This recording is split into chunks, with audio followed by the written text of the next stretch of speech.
અને cold drinks પીવું, તમે એવું ઈચ્છો છો કે મારા હાથમાં કોકા કોલા હોય? બદલાવ તો ભાઈ બરોબર છે ને? જો બદલાવ આવવો જોઈએ, જો એવી તમારી માંગણી હોય તો બદલાવ તો આ પણ છે. પણ જો અગર જોશો તમને શું થશે મનમાં, ભલે તમે મને કઈ કહી નહીં શકો, પણ તમારું મન રડશે કે નહીં રડે? તમારું મન કહેશે કે નહીં કે અમારા ગુરુમાં ને અમારામાં ફરક જ નહીં થાય? આવા ગુરુમાં કે જે જગ્યાએ જગત જૂઠણ છે, બધાએ આવીને મોઢું મારી જાય, એમાં કોઈ ઠેકાણું ન હોય, જાત પાતનું કોઈ ચીજ નહીં. ત્યાં તો અમે વૈષ્ણવે ના જાતા હોઈએ, વૈષ્ણવે ના પીતા હોઈએ, ત્યાં બાવા પધારીને કોકા કોલા પીવે? જવાબ દો વૈષ્ણવ, સહન થશે? સ્વીકાર થશે? કેમ થાય સહન? ન થાય. આપની સૃષ્ટિ છે, બ્રજભૂષણલાલજી મહારાષ્ટ્રની સૃષ્ટિ છે, આવા ધર્મ ધુરંધર આચાર્યની સૃષ્ટિ છે. એમણે મર્યાદાને જાળવી રાખી. આ આપના સેવકોમાં, વૈષ્ણવોમાં એમણે નિભાવી છે મર્યાદા. જેની જેની મર્યાદ આ બાપા બેઠા જુઓ, આજે પણ શું બોલ્યા એ પણ ઉભા થઈને પૂછો.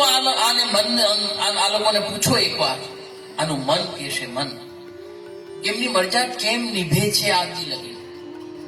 આવી ઉંમરે એની ઉંમર પૂછો એકવાર, ઉંમર કેવડી છે બાપા, કેટલી? વિચાર કરો તમે. 2 આંકડા કીએ છીએ 88. શું દશા હશે જીવોની 88માં? હવે આ 88 વર્ષના વૃદ્ધ થઈ ગયા છે, તો આજે મર્યાદા છે, યાદ રાખજો. અને આજે પણ એમને ત્યાં રસો નથી બોરમાં. બીજી વાત, ગેસ પણ નથી. આજ પણ એ સરપણ ઉપર જ કરે છે. કોની કૃપા એકવાર પૂછો. એ એમ કહેશે કે હું કરું છું? પૂછો એને, પૂછો, કહી દઈએ તો.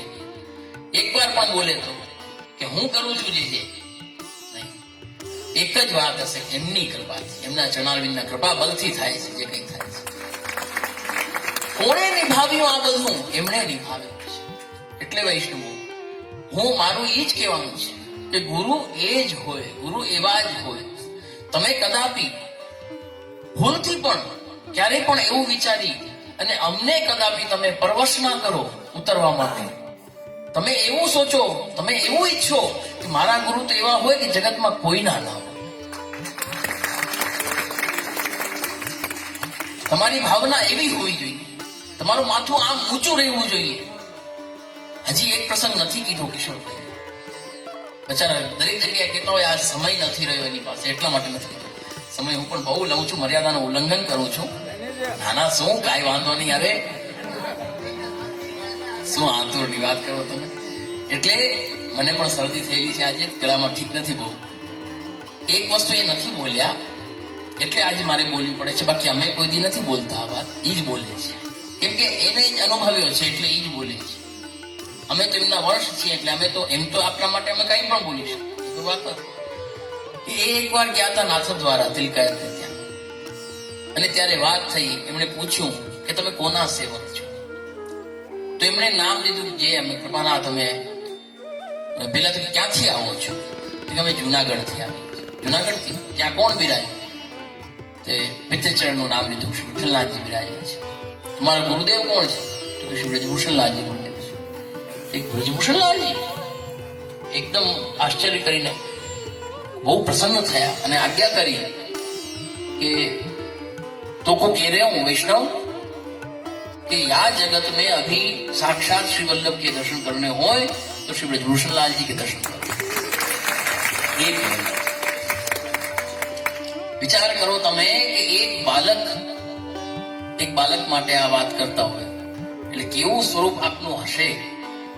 અનુભવ નથી કર્યો એટલા માટે તમને આ અનુભવ કરાવું છું કે આપનો અનુભવ નથી કર્યો ને એટલા માટે કહું છું કે જો આપ એવા હોય જેના માટે જો અગર કોઈ વલ્લભ બાલક અને તિલકાયત જેવા બાલક નાથદ્વારાથી જો અગર એવું આપ એમના માટે જો પ્રશંસાના શબ્દો કહેતા હોય તો એમના પોતા કેવા હોવા જોઈએ.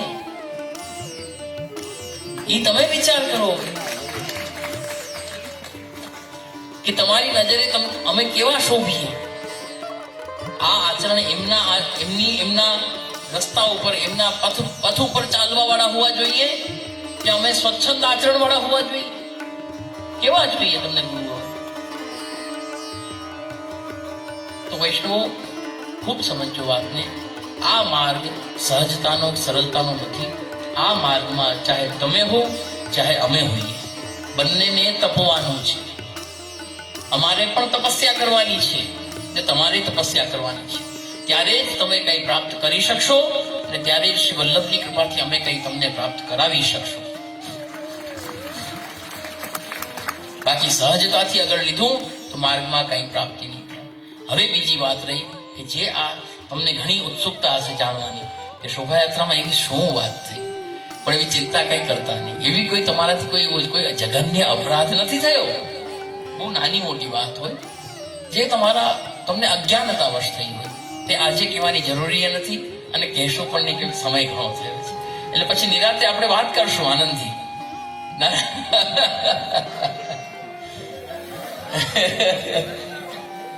કરી નાખીએ.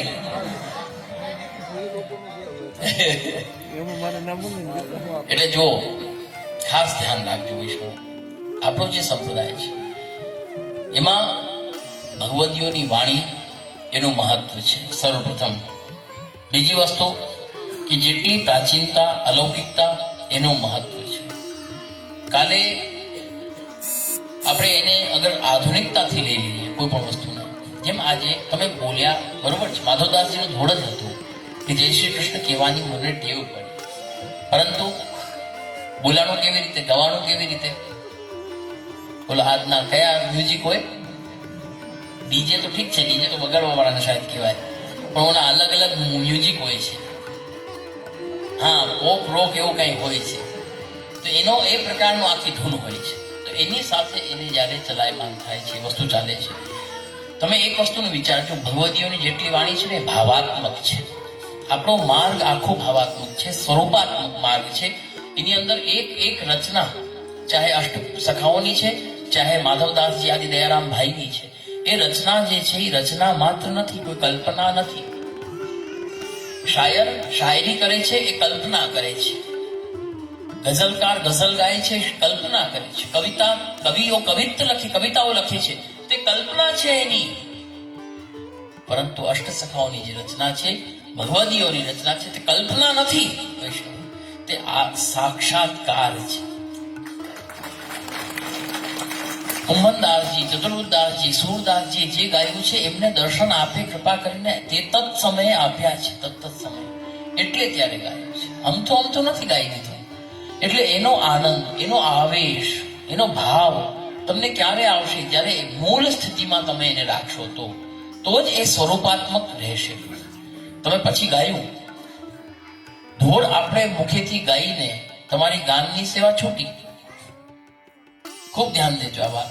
જો તમે ડીજે વગાડશો તમારી ગાનની સેવા છૂટી ગઈ. બીજી વસ્તુ, જય શ્રી કૃષ્ણ કહેવાની મને ટેવ પડી, એની અંદર આપણે તાળી પાડીને રાસ લેવાનો, નાચવાનો નથી. ડીજે વાગે તમે નાચો.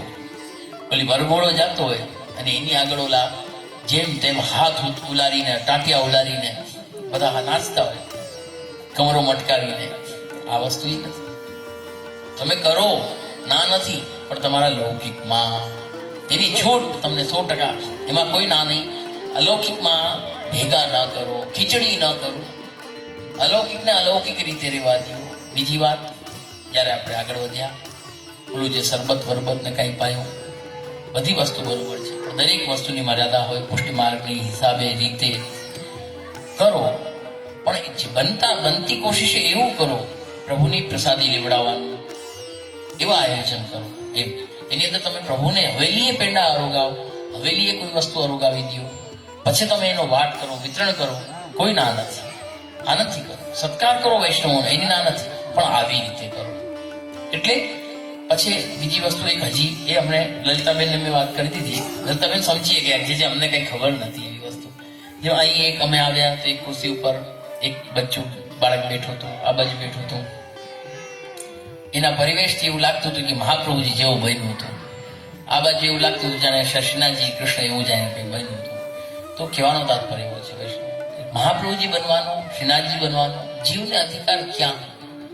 તમે એક નાટક પૂરતો પણ બનાવો છો તો બનાવો તો છો ને, ભલે જીવનમાં નથી બની ગયો પણ એ પાત્ર તો ભજવ્યું ને.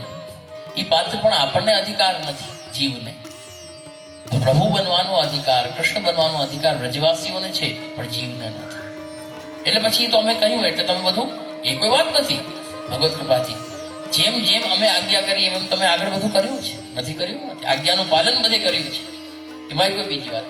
પણ એ પણ મેં કીધું કે અજ્ઞાનતાવશ થયું. પણ જે વસ્તુ મારું એટલું જ કહેવાનું છે, શુદ્ધ રાખો. આપણો માર્ગ શુદ્ધાદ્વૈત છે, શુદ્ધ એકદમ, એમાં ક્યાંય ભેળસેળ ના આવે. સોનું શુદ્ધ જ હોય, સોનું હોય તે શુદ્ધ હોય, ભેળ ના હોય.